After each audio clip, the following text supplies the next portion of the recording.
Fala pessoal, no vídeo passado eu já expliquei o conceito de startup, o que é uma startup. Basicamente é uma empresa concebida para crescer de um modo muito rápido, mas recomendo que você veja o vídeo na íntegra. Depois eu fiz um vídeo com as vantagens de você, para quem está pensando em empreender, né, começar uma startup ao invés de um negócio tradicional, como um restaurante, um negócio de roupa. Vantagens do tipo, é mais barato para testar as ideias, escala mais rapidamente, assim por diante. Mas, mesmo se você estiver já na posição que está convencido que você está a fim de criar uma startup, muitas vezes você pode não ter uma ideia, não saber por onde começar. A ideia acaba quase sempre sendo o ponto inicial. Então, nesse vídeo eu vou compartilhar 10 estratégias ou 10 lugares que você pode ir para obter ideias para startups. Antes de entrar, né, nessas estratégias, só colocar 3 ressalvas. Primeira ressalva: qualquer ideia para startup e, portanto, qualquer ideia para uma empresa ou para um negócio de modo geral, para parar em pé, precisa resolver um problema real de um certo grupo de consumidores ou de empresas.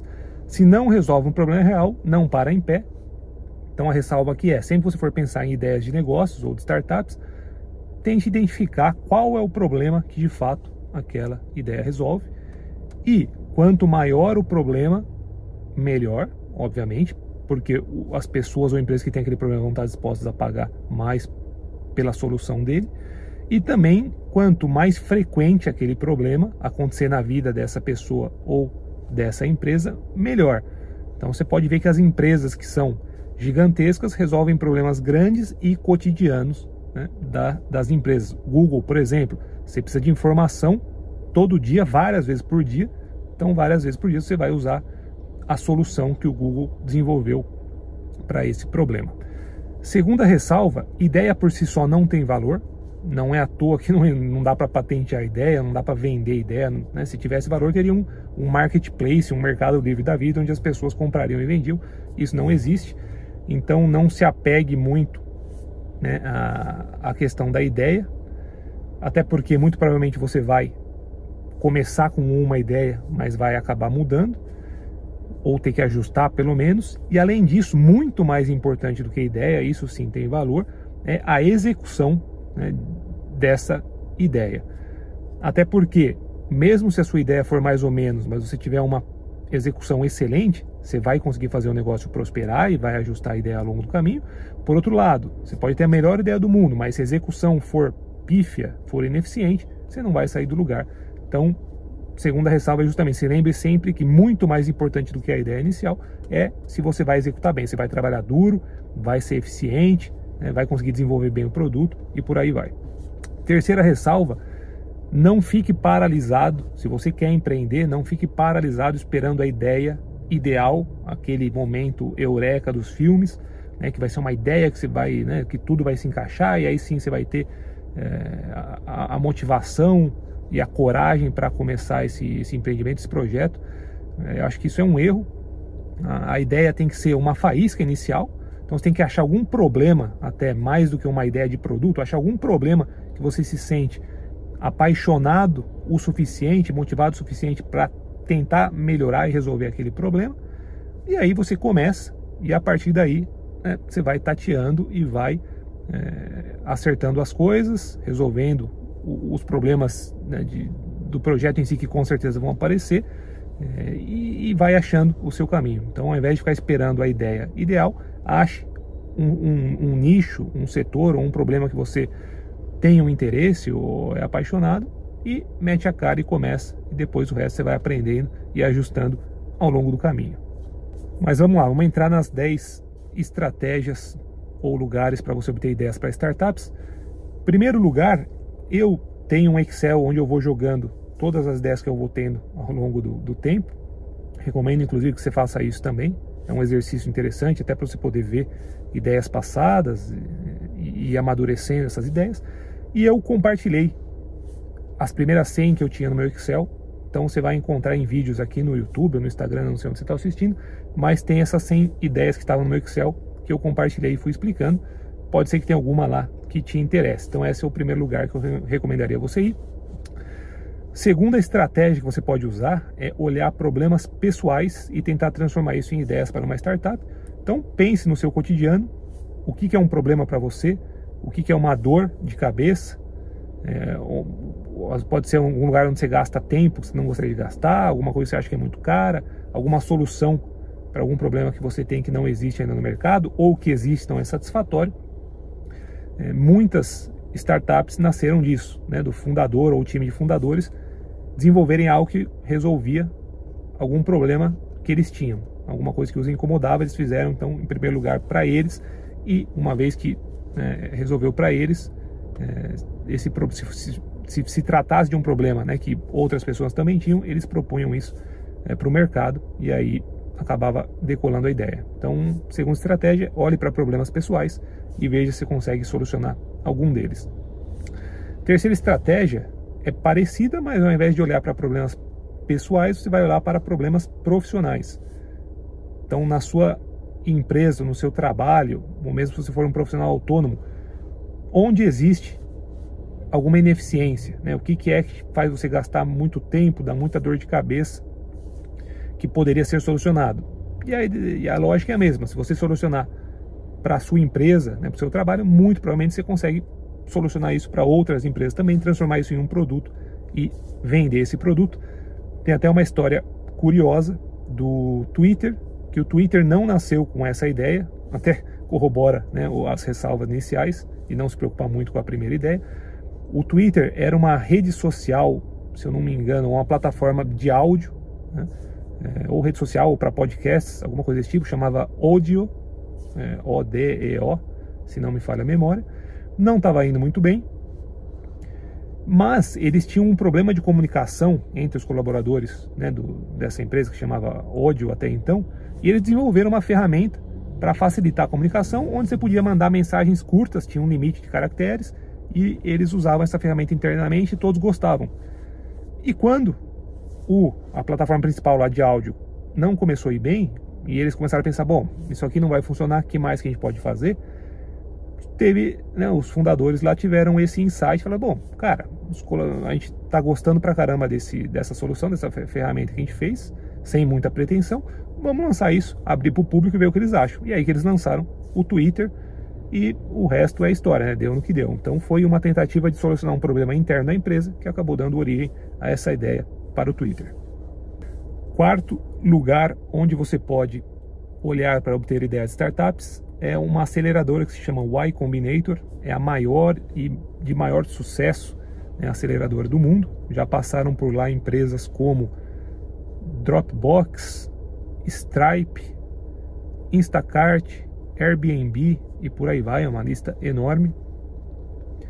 E eles têm no site, se você buscar no Google, né, Y Combinator ou ycombinator.com, aí você clica em Companies, se eu não me engano, e é um diretório que eles têm todas as empresas que já passaram por lá. Inclusive você consegue filtrar por grupo, que eles chamam de batch, né? Então tem 2 batches por ano, 2 grupos por ano, o de verão e de inverno, com a sigla S, né, de Summer e W de Winter. Então você consegue selecionar, por exemplo, S24, que é o grupo de startups do verão de 2024 ou do inverno 2023. Enfim, você consegue acessar esses grupos e vale a pena você dar uma olhada nessa lista, porque lá vai ter uma série de startups com o nome, descrição do que eles fazem, link para você entrar no site se você quiser, e dando uma escaneada ali, gastando 30, 60 minutos, é possível que você tenha uma série de ideias interessantes, até porque são empresas bem inovadoras que geralmente passam lá. São ideias que estão tendo já algum nível de sucesso, alguma atração, senão não teriam passado, porque é super concorrido. Então já está até meio que filtrado para você. E não só você pode ter ideias de modo geral para startups, mas muitas vezes uma coisa que funciona é você ver algo que está funcionando lá fora e trazer para o Brasil, obviamente adaptando ao mercado brasileiro, mas é até um jeito de reduzir o risco, de trazer essa inspiração de fora e tentar fazer algo parecido no Brasil. Quinta estratégia que você pode usar para chegar numa ideia de uma startup é parecida com a quarta, mas ao invés de se apoiar só no Y Combinator, que é a maior aceleradora, seria usar outras aceleradoras de startups. Então me vem na cabeça, por exemplo, Techstars. se eu não me engano, é a segunda maior. Então dá para entrar no site e ver, buscar a lista dessas empresas ou procurar artigos na internet que falam, né? Se você buscar a lista de empresas Techstars, com certeza você vai achar vários artigos. Tem o Launch, que é um acelerador de um investidor chamado Jason Calacanis. Eu acho que eles têm algumas empresas interessantes. Tem um programa do Google chamado Google for Startups, que é uma aceleradora do Google, também tem empresas interessantes. E além de caçar esses artigos e listas na internet, você pode entrar no YouTube e buscar por Demo Day e o nome da aceleradora. Demo Day é o evento final após o processo de aceleração, onde as startups são apresentadas para os investidores. Então no Google você vai achar uma série de vídeos de Demo Days, e aí talvez seja até mais interessante isso do que, né, um simples artigo, que você vai ver o próprio founder, né, o fundador ali da empresa, fazendo o pitch, apresentando ela em 2, 3 minutos. Então pode ser interessante para ver como eles estão apresentando também, e de quebra para ir observando se tem alguma ideia que você acha interessante. Sexto lugar onde você pode ir para ter ideias de startups é um site que se chama producthunt.com. O site funciona da seguinte maneira: qualquer pessoa pode submeter, né, cadastrar a própria startup, o próprio projeto. Na verdade não é só para startups, qualquer tipo de ferramenta online ou aplicativo pode ser cadastrado. Aí os usuários votam nas que eles mais gostam. Então todo dia você tem os melhores projetos, melhores ranqueados do dia. Você pode ver os melhores ranqueados da semana e do mês. Então eu acho um lugar bem interessante para você poder ver o que o pessoal está votando, o que eles estão gostando. E muitas vezes são justamente ferramentas, mas que podem dar margem para uma startup, para uma empresa maior. Eu acho que vale a pena dar uma olhada lá, principalmente olhando, né, os melhores da semana, melhores do mês, que você vai ver os que tiveram votação mais expressiva. Sétimo lugar, parecido com o anterior, mas é um outro site. Esse sim é um banco de dados de startups chamado Crunchbase. Lá você consegue ver as startups que fizeram captação recentemente. É uma ferramenta interessante para você ver, porque se está captando dinheiro, quer dizer que minimamente aquele modelo está funcionando, senão não teria investidor colocando dinheiro. Então fazendo esse filtro já pode dar um indício legal de ideias que estão funcionando. Você pode ver as vendas recentes, quais foram as startups que foram vendidas, né, recentemente, inclusive fala o valor e para quem foi vendido. Você consegue clicar, ver o site da empresa que comprou, a que vendeu, e de novo, se foi vendido, muito provavelmente estava tendo algum resultado legal, estava tendo tração, estava gerando lucro.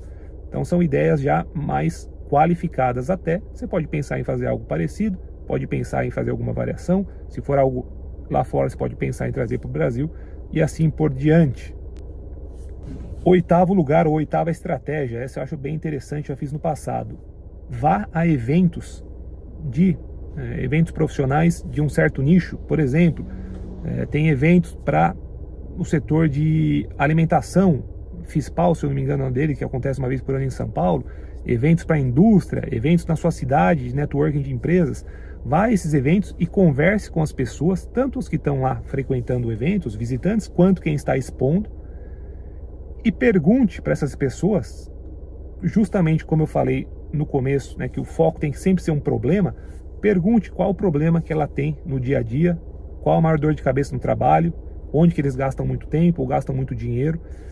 Eu já fiz isso várias vezes, como eu falei, e sempre saía com várias folhas de anotação de inúmeros problemas. E o interessante, o que você pode fazer é, achou algum problema que você acha interessante, você quer tentar resolver com software ou sei lá o que, com algum aplicativo. Muitas vezes, se você prometer dar essa solução gratuitamente para essa pessoa, essa empresa que está com esse problema, quase sempre eles vão estar dispostos a te ajudar muito no desenvolvimento da solução, né? Eles vão te dar feedback, vão testar, vão pedir, ó, ajusta assim, ajusta assado. Então com isso você já tem quase tudo que você precisa para criar a primeira versão aí do produto, o primeiro protótipo. E depois você faz funcionar para um, obviamente você oferece para outro. Se é uma dor de cabeça de uma empresa, muito provavelmente é de outras também. A nona estratégia que você pode usar para, nesse caso, né, pensar e bolar ideias de startups é observar ineficiências que existem no mercado e ver se é possível você propor algo mais eficiente. Então nesse caso são problemas que já estão identificados, que já existe alguma solução para ele, mas essa solução ainda é ineficiente, ela pode ser melhorada. Uber é um exemplo disso. Então já o problema que o Uber resolve é o problema de locomoção. Já existiam soluções para isso. Seria a pessoa ter a locomoção própria, ter um carro próprio, ou táxi, ou ônibus. Só que o que o pessoal do Uber, né, Travis Kalanick e Garrett Camp, acho que são o nome dos dois founders, o que eles identificaram? O táxi muitas vezes é caro, porque existe uma oferta limitada, uma vez que existe uma regulação do Estado, é o Estado que determina, né, na maior parte dos países e cidades, quantos táxis vão poder ter, então não necessariamente oferta e demanda estão bem balanceados, então muitas vezes isso acaba aumentando o preço. Além disso, para muitos usuários a experiência de chamar um táxi não era boa, às vezes você tinha que ligar, não conseguia falar com a central, então eles pensaram, pô, já existe uma solução, mas eu acho que eu consigo fazer uma solução muito melhor, onde na palma da mão, o usuário com poucos cliques pede, com um preço legal, oferta e demanda se regulam automaticamente, porque qualquer pessoa pode virar um motorista, pode começar a trabalhar em tal horário, sair, e de quebra você ainda consegue acompanhar o trajeto em tempo real do motorista, você pode entrar e sair, não precisa nem tocar na carteira, o pagamento é direto.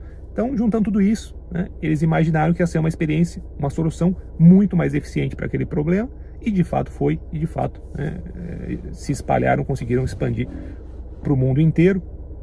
Outros exemplos de empresas que nasceram para corrigir ineficiências, uma brasileira que me veio na cabeça é a Buser, já falei dela no passado, mas o fundador identificou que o preço para você fretar um ônibus e fazer um certo trajeto, né, de uma cidade A para B, era muito mais barato do que se você fosse comprar passagens individuais para a mesma quantidade de pessoas na rodoviária, com uma viação tradicional.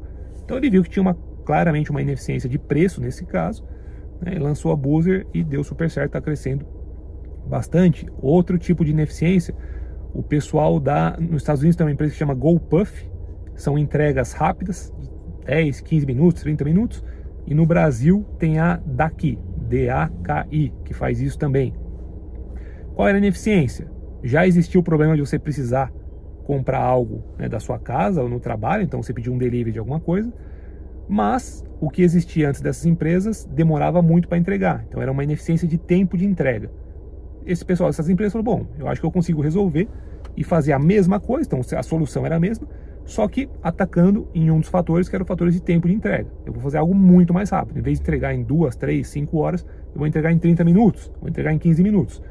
E apenas com esse diferencial, essas empresas conseguiram crescer e ganhar mercado. Então, ou seja, o resumo do ponto 9 é dá para você pensar em problemas que já estão mapeados e já existem soluções no mercado, mas que talvez você consiga fazer uma solução que é muito melhor do que o que já existe em algum dos quesitos, né? Muitas vezes preço, ou qualidade do serviço, ou tempo de entrega.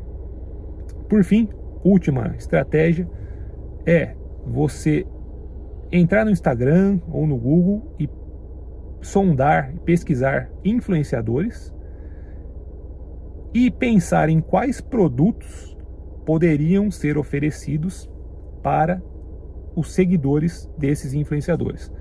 Por que isso pode ser uma estratégia interessante? Porque uma das maiores dificuldades que você vai ter ao lançar um produto, ao criar uma startup, é a divulgação e a distribuição desse produto. Como que eu faço o meu cliente potencial descobrir? Você pode usar publicidade paga? Pode, mas vai gastar. Você pode tentar divulgar organicamente no Google? Pode, mas dá trabalho e precisa ter know-how de SEO, de como fazer. Então vai ser sempre um desafio.